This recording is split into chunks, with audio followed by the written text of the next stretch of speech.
Good evening money persons, welcome to daily మనిషి number 887. ఈరోజు daily మనిషిలో మార్కెట్లో ఉన్న ఇంపార్టెంట్ అప్డేట్స్ అన్ని వన్ బై వన్ క్విక్గా డిస్కస్ చేసేద్దాం.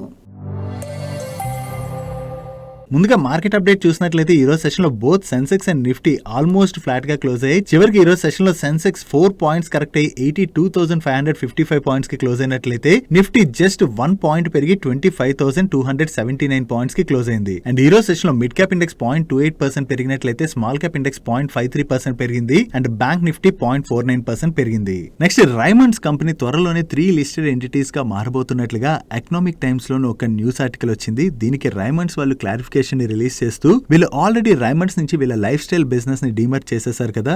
ఈ డీమర్జ్ చేసినటువంటి లైఫ్ స్టైల్ బిజినెస్ అయిన Raymonds life style limited stock త్వరలోనే లిస్ట్ అవుతుందని అండ్ దీంతో పాటుగా రీసెంట్ గా వీళ్ళ రియాలిటీ బిజినెస్ ని కూడా రైమండ్స్ రియాలిటీ లిమిటెడ్ లోకి డీమర్జ్ చేయడానికి చూస్తున్నట్టుగా అనౌన్స్ చేశారు కదా. కాకపోతే ఈ డీమర్జర్ కి ఇంకా వీళ్ళకి వేరే అప్రూవల్స్ రావాలి. వన్స్ ఈ లైఫ్ స్టైల్ బిజినెస్ లిస్ట్ అయ్యి అండ్ అలాగే రియాలిటీ బిజినెస్ డీమర్జర్ కి కూడా అప్రూవల్స్ వచ్చి లిస్ట్ అయినట్లయితే రైమండ్స్ లిమిటెడ్ 3 లిస్టెడ్ ఎంటిటీస్ గా మారబోతున్నట్టుగా వీళ్ళు క్లారిఫికేషన్ ని రిలీజ్ చేశారు.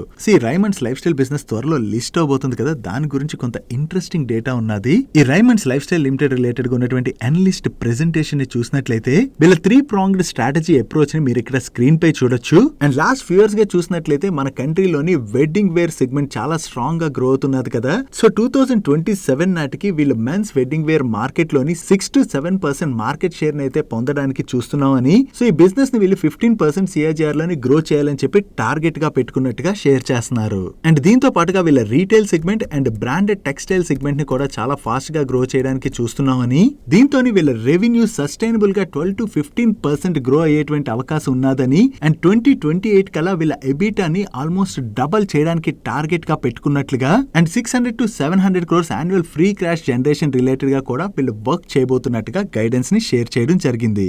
రైమండ్స్ లైఫ్ స్టైల్ బిజినెస్ ని కనుక వీళ్ళు షేర్ చేస్తున్నట్టుగా గ్రో చేయగలిసినట్లయితే అది ఇన్వెస్టర్స్ కి మంచి వెల్త్ జనరేట్ చేసేటువంటి అవకాశం ఉన్నది. అండ్ ఈ రైమండ్స్ డీమర్జర్ రిలేటెడ్ గా మీడియా ప్లాట్ఫామ్స్ కూడా ఇంట్రెస్టింగ్ డేటాని షేర్ చేస్తున్నాయి.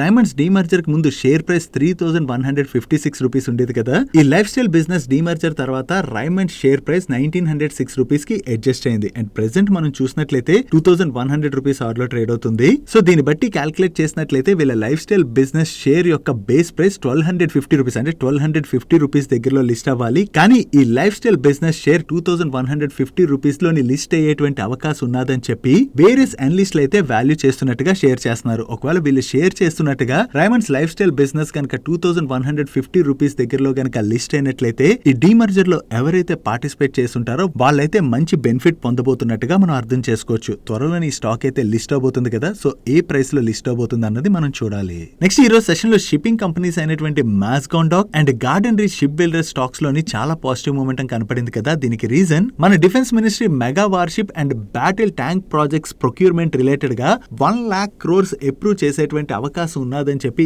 ఈ రోజు మీడియా ప్లాట్ఫామ్స్ అయితే రిపోర్ట్ చేస్తున్నాయి. దీనిలో భాగంగా మన Indian army and Indian navy దగ్గర ఉన్నటువంటి T-72 ట్యాంక్స్ ని మోడర్న్ ఫ్యూచర్ కాంబాట్ వెహికల్స్ తోని రిప్లేస్ చేయబోతున్నట్లుగా అండ్ ఇండియన్ నేవీ కోసం అని చెప్పి 7 న్యూ వార్షిప్స్ ప్రొక్యూర్మెంట్ ని కూడా ఈ రోజు కౌన్సిల్ లో జరగబోయేటువంటి మీటింగ్ లోని అప్రూవ్ చేసేటువంటి అవకాశం ఉన్నదని అండ్ ఈ వార్షిప్స్ రిలేటెడ్ గా 70,000 crores టెండర్ ని కూడా ఆహ్వానించేటువంటి అవకాశం ఉన్నదని చెప్పి వీళ్ళు షేర్ చేస్తున్నారు. సో ఈ వార్షిప్ టెండర్స్ కోసం అని చెప్పి Mazagon dock ship builders, Garden Reach ship builders, Goa shipyard and L&T లాంటి కంపెనీస్ అయితే ఇన్వైట్ చేస్తారని చెప్పి కూడా వీళ్ళు మెన్షన్ చేశారు. సో ఈ రోజు జరుగుతున్నటువంటి డిఫెన్స్ కౌన్సిల్ మీటింగ్ లోని డిఫెన్స్ మినిస్ట్రీ ప్రొక్యూర్మెంట్స్ అన్నిటిని కూడా అప్రూవ్ చేస్తారని చెప్పి న్యూస్ సర్క్యులేట్ అవడంతోనే ఈ రోజు సెషన్ లోని మనకి షిప్పింగ్ స్టాక్స్ లోని అంత పాజిటివ్ మూమెంటం కనపడింది. ఇంత పెద్ద ఆర్డర్స్ వచ్చినట్లయితే ఈ కంపెనీస్ రిలేటెడ్ గా పాజిటివే. కాకపోతే ఇక్కడ మనం ఒకటి గుర్తుపెట్టుకోవాలి, మీరు లాస్ట్ 1 to 2 years గా చూసినట్లయితే ఈ డిఫెన్స్ PSU కంపెనీస్ ఏవైతే ఉన్నాయో ఆ స్టాక్స్ లోని మంచి ర్యాలీ చూసాం కదా. దీంతో మోస్ట్ ఆఫ్ ది స్టాక్స్ అయితే వాళ్ళ ఇంటర్నేషనల్ పియర్స్ తో కంపేర్ చేస్తే ఎక్స్పెన్సివ్ వాల్యుయేషన్స్ లో ట్రేడ్ అవుతుండడంతో లాస్ట్ 1 month నుంచి కంటిన్యూస్ గా ఈ స్టాక్స్ లోని ప్రెషర్ చూస్తున్నాం. ఇప్పుడు ఒకవేళ ఆర్డర్స్ వచ్చినట్లయితే స్టాక్స్ లో అగైన్ కొంత పాజిటివ్ మూమెంటం కనపడొచ్చు. బట్ కొత్తగా ఎవరైనా ఒకవేళ ఈ స్టాక్స్ లో ఇన్వెస్ట్ చేద్దాం అనుకుంటున్నట్లయితే కంపెనీస్ యొక్క వాల్యుయేషన్స్ చెక్ చేసుకుని దాని తర్వాత మీ ఇన్వెస్ట్మెంట్ డెసిషన్ తీసుకోవడం అన్నది ది బెటర్. నెక్స్ట్ ఈ రోజు సెషన్ లో ల్యాబ్ గ్రోన్ డైమండ్స్ మ్యానుఫ్యాక్చర్ చేసేటువంటి గోల్డియం ఇంటర్నేషనల్ స్టాక్ 6% పైన పెరిగింది కదా. ఈవెన్ ఈ రోజే కాదు, లాస్ట్ 1 month లో చూసినట్లయితే ఈ స్టాక్ నియర్లీ 90% పెరిగింది. సో ఈ స్టాక్ కంటిన్యూస్ గా ఇలా పెరుగుతుండడంతో చాలా మంది మన సబ్స్క్రైబర్స్ గోల్డియం ఇంటర్నేషనల్ స్టాక్ ఎందుకు ఇంతలా పెరుగుతుందని అడుగుతున్నారు. జూలై అండ్ ఆగస్ట్ మంత్ లో చూసినట్లయితే యాక్చువల్లీ ల్యాబ్ గ్రోన్ డైమండ్ ప్రైస్లు అయితే బాగా కరెక్ట్ అయినట్టుగా రిపోర్ట్స్ వచ్చాయి. సో ఈ ల్యాబ్ గ్రోన్ డైమండ్ ప్రైస్లు తగ్గినట్లయితే ఇన్ఫాక్ట్ అది గోల్డియం ఇంటర్నేషనల్ వాళ్ళకి కొంత నెగిటివ్. బట్ కానీ లాస్ట్ 1 month లో ఈ స్టాక్ ఇంతలా పెరుగుతుంది కదా, మైట్ బి కరెక్ట్ అయినటువంటి ల్యాబ్ గ్రోన్ డైమండ్ ప్రైస్ లో ఏదైనా రికవరీ వచ్చిందేమో. ఇప్పటి వరకు దాని రిలేటెడ్ గా న్యూస్ అయితే లేదు. బట్ కానీ లాస్ట్ 1 month లో స్టాక్ ఇంతలా పెరగడానికి స్పెషల్ రీజన్ అయితే ఏమీ కనపట్లే. ఒకవేళ ఈ వీడియో ఎవరైతే చూస్తున్నారో మీలో ఎవరికైనా దీని రిలేటెడ్ అంటే స్టాక్ ఎందుకు ఇంతలా పెరుగుతుందని ఐడియా కనుక ఉన్నట్లయితే కింద కామెంట్ సెక్షన్ లో షేర్ చేయడానికి ప్రయత్నించండి. అది మన remaining money purse family members కి కూడా హెల్ప్ఫుల్ అయ్యేటువంటి అవకాశం ఉన్నది. డైలీ మార్కెట్ లో వచ్చేటువంటి ఇటువంటి ఇంపార్టెంట్ అప్డేట్స్ ని మీతో డీటెయిల్ గా షేర్ చేయడానికి మన మనీ పర్స్ టీమ్ ఏవైతే ఎఫర్ట్స్ పెడుతుందో ఆ ఎఫర్ట్స్ గనుక మీకు హెల్ప్ఫుల్ అవుతున్నట్లయితే ఈ వీడియోను మర్చిపోకుండా లైక్ చేయడానికి ప్రయత్నించండి. నెక్స్ట్ హీరో మోటోకార్ప్ వాళ్ళు రిలేటెడ్ గా ఒక ఇంపార్టెంట్ న్యూస్ సర్క్యులేట్ అవుతున్నది. ఈ హీరో మోటోకార్ప్ వాళ్ళు ఎలక్ట్రిక్ 3-wheeler సెగ్మెంట్ లోకి కూడా ఎంటర్ అవడానికి ప్రయత్నిస్తున్నారని, దీనిలో భాగంగా ఎలక్ట్రిక్ 3-wheelers ని మ్యానుఫ్యాక్చర్ చేసేటువంటి బెంగళూరు బేస్డ్ స్టార్ట్అప్ కంపెనీ అయిన ఆల్టీ గ్రీన్ పాపులేషన్ ల్యాబ్స్ లోని హీరో మోటోకార్ప్ వాళ్ళు ఇన్వెస్ట్ చేయబోతున్నట్లుగా ఎకనామిక్ టైమ్స్ వాళ్ళు వాళ్ళ సోర్సెస్ ద్వారా తెలిసిన ఇన్ఫర్మేషన్ ని షేర్ చేస్తున్నారు. అండ్ ఈ కంపెనీలోని హీరో మోటోకార్ప్ వాళ్ళు దగ్గరగా 900 crores వరకు ఇన్వెస్ట్ చేసేటువంటి అవకాశం ఉన్నదని, ఒకవేళ ఈ డీల్ కనుక ఫైనల్ అయ్యి హీరో మోటోకార్ప్ వాళ్ళు ఈ కంపెనీలో ఇన్వెస్ట్ చేసినట్లయితే దాంతోని ఆల్ట్ గ్రీన్ వాళ్ళు వాళ్ళ బిజినెస్ ని ఎక్స్పాండ్ చేయడానికి బాగా హెల్ప్ఫుల్ అవుతుంది. అండ్ అంతేకాకుండా హీరో మోటోకార్ప్ వాళ్ళకి కూడా వీళ్ళ పియర్స్ అయినటువంటి బజాజ్ ఆటో అండ్ M&M వాళ్ళతోని ఎలక్ట్రిక్ 3-wheeler సెగ్మెంట్ లోని కాంపిటీషన్ ఇచ్చేటువంటి అవకాశం ఉన్నదని చెప్పి వీళ్ళు షేర్ చేయడం జరిగింది. ఒకవేళ హీరో మోటోకార్ప్ వాళ్ళు ఈ కంపెనీలో ఇన్వెస్ట్ చేయడం ద్వారా ఎలక్ట్రిక్ 3-wheeler సెగ్మెంట్ లోకి ఎంటర్ అయినట్లయితే అది హీరో మోటోకార్ప్ వాళ్ళకి అయితే మనం బెనిఫిట్ గా అర్థం చేసుకోవచ్చు. బట్ ఇప్పటి వరకు ఈ న్యూస్ రిలేటెడ్ గా ఇంకా హీరో మోటోకార్ప్ వాళ్ళ దగ్గర నుంచి ఎటువంటి క్లారిఫికేషన్ కూడా రాలేదు. చూడాలి హీరో మోటోకార్ప్ వాళ్ళ దగ్గర నుంచి ఏదైనా అనౌన్స్మెంట్ వస్తుందేమో. నెక్స్ట్ ఈ రోజు సెషన్ లో ప్రీమియర్ ఎనర్జీస్ ఐపీఓ లిస్ట్ అయింది. ఈ ఐపీఓ ఈ రోజు సెషన్ లోని BSE లోని 991 రూపీస్ కి లిస్ట్ అయింది. Against IPO price 450 rupees. అంటే ఐపీఓ ప్రైస్ కన్నా కూడా 100% అబోవ్ లోనే ఈ స్టాక్ అయితే లిస్ట్ అయింది. అక్కడి నుంచి ఈ స్టాక్ ప్రైస్ కొంత కరెక్ట్ అయ్యి చివరికి ఈ రోజు సెషన్ లోని 839 రూపీస్ 65 పైసాకి క్లోజ్ అయింది. డే 1 రోజున ఈ premier energy stock IPO investors కి 86.59% రిటర్న్స్ డెలివర్ చేసింది. Next Bajaj housing finance IPO dates గురించి నేను మాట్లాడుకున్నాం కదా. ఈ ఐపీఓ ప్రైస్ బ్యాండ్ కూడా ఇప్పుడు వచ్చేసింది. ఈ ఐపీఓ 9th సెప్టెంబర్ రోజున అంటే నెక్స్ట్ మండే రోజున ఓపెన్ అవుతున్నట్లయితే 11th సెప్టెంబర్ రోజున క్లోజ్ అవుతుంది. ఈ ఐపీఓ యొక్క total issue size 6560 crores. And ఈ ఐపీఓని వీళ్ళు 66 రూపీస్ టు 70 రూపీస్ కోట్ చేస్తున్నారు. అండ్ ఈ ఐపీఓలో మీరు పార్టిసిపేట్ చేయాలంటే మినిమం 214 షేర్స్ తోని 1 lot కి అప్లై చేయవలసి ఉంటుంది. అండ్ ఈ stock both BSE and NSE లోని లిస్ట్ అవుతుంది. త్వరలోనే మన ఛానల్లోని ఈ ఐపీఓ రిలేటెడ్ గా ఫుల్ ఫ్లెజ్డ్ డీటెయిల్ అనాలిసిస్ వీడియోని రిలీజ్ చేస్తాం. Next various financial services provide చేసేటువంటి మోనార్క్ నెట్వర్క్ క్యాపిటల్ వాళ్ళు రీసెంట్ గా 1:1 బోనస్ ఇష్యూ అనౌన్స్ చేశారు కదా. అంటే రికార్డ్ డేట్ నాటికి ఎవరి దగ్గర అయితే ఈ మోనార్క్ నెట్వర్క్ క్యాపిటల్ యొక్క 1 షేర్ ఉంటుందో వాళ్ళకి వీళ్ళు మరొక షేర్ ని బోనస్ గా ఇష్యూ చేయనున్నారు. ఇప్పుడు ఈ బోనస్ ఇష్యూ యొక్క రికార్డ్ డేట్ ని వీళ్ళు September 13th గా ఫిక్స్ చేయడం జరిగింది. సో మీలో ఎవరైనా ఈ బోనస్ ఇష్యూలో పార్టిసిపేట్ చేయాలనుకున్నట్లయితే September 13th నాటికల్లా మీ డిమాట్ అకౌంట్ లోని ఈ షేర్స్ క్రెడిట్ అయి ఉండాలి. వీళ్ళ దగ్గర నుంచి పాజిటివ్ కార్పొరేట్ యాక్షన్ అనౌన్స్మెంట్ రావడంతోనే ఈ రోజు సెషన్ లో ఈ స్టాక్ పాజిటివ్ గా రియాక్ట్ అయింది. నెక్స్ట్ వేదాంత వాళ్ళు డివిడెండ్ డిక్లేర్ చేయబోతున్నట్టుగా రీసెంట్ గా అనౌన్స్ చేశారు కదా. దీనిలో భాగంగా నిన్న వేదాంత వాళ్ళ బోర్డు మీట్ అయ్యి ఫేస్ వాల్యూ 1 గా ఉన్న వీళ్ళ స్టాక్ పైన 20 రూపీస్ థర్డ్ ఇంటర్మ్ డివిడెండ్ ని అనౌన్స్ చేయడం జరిగింది. అండ్ ఈ డివిడెండ్ యొక్క రికార్డ్ డేట్ ని వీళ్ళు September 10th గా ఫిక్స్ చేశారు. Next steel pipes and tubes manufacture చేసేటువంటి రమా స్టీల్ ట్యూబ్స్ వాళ్ళు రమా డిఫెన్స్ ప్రైవేట్ లిమిటెడ్ అనేటువంటి ఒక సబ్సిడరీ కంపెనీని ఇన్కార్పొరేట్ చేయడం జరిగింది. ఈ సబ్సిడరీ కంపెనీని ఇన్కార్పొరేట్ చేయడం ద్వారా వీళ్ళు డిఫెన్స్ సెక్టర్ లోని ఎక్విప్మెంట్స్ మ్యానుఫ్యాక్చరింగ్, ఇంపోర్టింగ్, ఎక్స్పోర్టింగ్ లాంటి యాక్టివిటీస్ అయితే చేయనున్నారు. నో డిఫెన్స్ సెక్టర్ లో ఏదైతే ఆపర్చునిటీ కనపడుతున్నదో ఆ ఆపర్చునిటీని గ్రాబ్ చేసేందుకు గాను వీళ్ళు సబ్సిడరీ కంపెనీని ఇన్కార్పొరేట్ చేసినట్టుగా మనం అర్థం చేసుకోవచ్చు. ఇప్పుడు కొత్తగా ఇన్కార్పొరేట్ చేసినటువంటి డిఫెన్స్ సబ్సిడరీ కంపెనీ ద్వారా వీళ్ళు గనక మంచి బిజినెస్ జనరేట్ చేయగలిసినట్లయితే అది రమా స్టీల్ ట్యూబ్స్ వాళ్ళకి పాజిటివ్ కానుంది. నెక్స్ట్ అదాని విల్మర్ వాళ్ళు 3 FMCG బ్రాండ్స్ ని అక్వైర్ చేయబోతున్నట్టుగా మీడియా ప్లాట్ఫామ్స్ లోని న్యూస్ సర్క్యులేట్ అవడంతో దానికి ఈ రోజు అదాని విల్మర్ వాళ్ళు క్లారిఫికేషన్ అయితే రిలీజ్ చేశారు. వీళ్ళు ఏం చెప్తున్నారంటే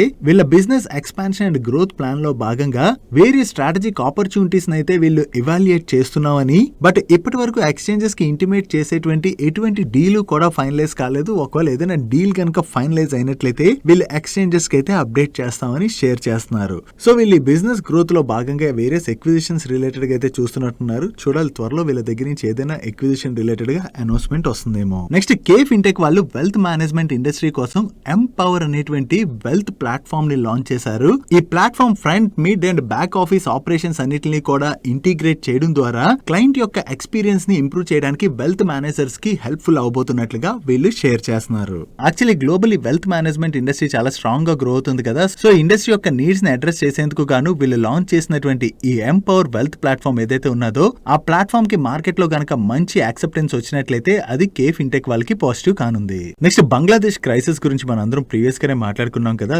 దీంతోని బంగ్లాదేశ్ లో ఆపరేట్ చేస్తున్నటువంటి మన ఇండియన్ కంపెనీస్ అయితే కొంత ఇంపాక్ట్ అయ్యాయి. కాకపోతే ఇప్పుడు బంగ్లాదేశ్ లో ఉన్నటువంటి ఇష్యూ కొంత సద్దు మనగడంతో ఇక్కడ అగైన్ నార్మల్ సిచ్యువేషన్స్ అయితే వచ్చాయి. దీంతో ఇక్కడ ఆపరేట్ చేస్తున్నటువంటి మన ఇండియన్ కంపెనీస్ ఒక్కొక్కటిగా వాళ్ళ ఆపరేషన్స్ ని కంప్లీట్ గా రెజ్యూమ్ చేస్తూ వస్తున్నారు. ఇప్పుడు ఎల్ఐసి బంగ్లాదేశ్ వాళ్ళు కూడా నిన్నటి నుంచి వీళ్ళ ఫుల్ ఫ్లెజ్డ్ ఆపరేషన్స్ ని బంగ్లాదేశ్ లోని రెజ్యూమ్ చేసినట్టుగా వీళ్ళు షేర్ చేస్తున్నారు. సో అక్కడ నార్మల్ సిచ్యువేషన్స్ క్రియేట్ అయ్యి అగైన్ ఆపరేషన్స్ అయితే రీస్టార్ట్ అవుతున్నాయి కదా. దీంతో వీళ్ళ బిజినెస్ పైన పడేటువంటి ఇంపాక్ట్ అయితే కొంత తగ్గబోతున్నట్టుగా మనం అర్థం చేసుకోవచ్చు.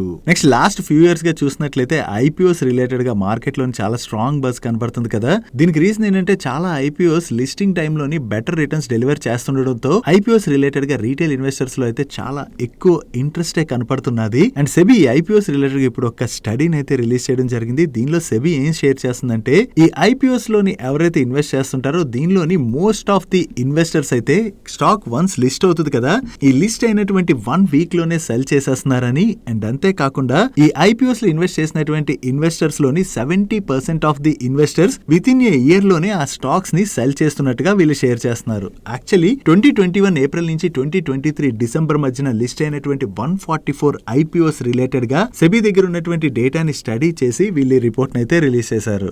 యాక్చువల్లీ 2020 తర్వాత నుంచి చూసినట్లయితే మార్కెట్ లో చాలా ఐపీఓస్ లిస్ట్ అయ్యాయి. దీనిలోని మాక్సిమం నెంబర్ ఆఫ్ ఐపీఓస్ అయితే లిస్టింగ్ టైమ్ లోని బెటర్ రిటర్న్స్ డెలివర్ చేస్తుండడంతో most of the individual investors అయితే ఐపీఓస్ లోని ఇన్వెస్ట్ చేసి లిస్ట్ అయిన తర్వాత ప్రాఫిట్ బుకింగ్స్ అయితే చేస్తున్నట్టుగా మనం అర్థం చేసుకోవచ్చు.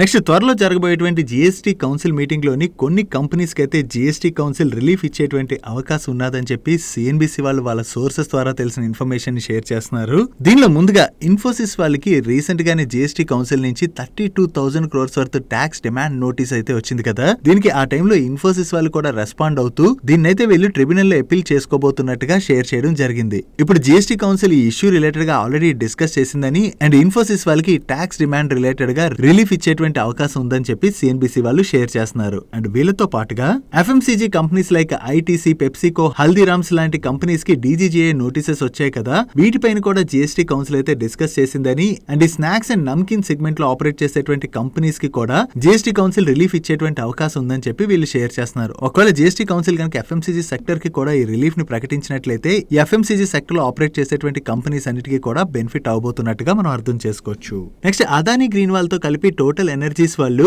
1050 మెగావాట్ గ్రీన్ పోర్ట్ఫోలియో రిలేటెడ్ గా ఒక జాయింట్ వెంచర్ ని ఫార్మ్ చేయబోతున్నట్టుగా 2023 సెప్టెంబర్ లోనే వీళ్ళు అనౌన్స్ చేయడం జరిగింది. ఇప్పుడు అగైన్ వీళ్ళిద్దరూ కలిపి 1150 మెగావాట్ సోలార్ ప్రాజెక్ట్స్ పోర్ట్ఫోలియోని మేనేజ్ చేయడానికి గాను మరొక జాయింట్ వెంచర్ ని ఫార్మ్ చేయబోతున్నట్టుగా అండ్ ఈ జాయింట్ వెంచర్ డెవలప్ చేయబోయేటువంటి ఈ ప్రాజెక్ట్స్ కోసం అని చెప్పి ఈ జాయింట్ వెంచర్ లోని టోటల్ ఎనర్జీస్ వాళ్ళు $444 మిలియన్ అయితే ఇన్వెస్ట్ చేయబోతున్నట్టుగా ఈ రోజు అదానీ గ్రీన్ వాళ్ళు అనౌన్స్ చేశారు. అండ్ ఈ జాయింట్ వెంచర్ లోని both Adani green and total energies వీళ్ళిద్దరూ కూడా 50% స్టేక్ ని హోల్డ్ చేయనున్నారు. నెక్స్ట్ ఈ రోజు సెషన్ లో మ్యాట్రిమోనీ స్టాక్ లో చాలా పాజిటివ్ మొమెంటం కనపడింది కదా. దీనికి రీజన్ ఏంటంటే వీళ్ళ బోర్డు ఈ సెప్టెంబర్ 5th రోజున మీట్ అయ్యి వీళ్ళ ఈక్విటీ షేర్స్ యొక్క బైబ్యాక్ ప్రపోజల్ ని కన్సిడర్ చేయబోతున్నట్టుగా అనౌన్స్ చేయడం జరిగింది.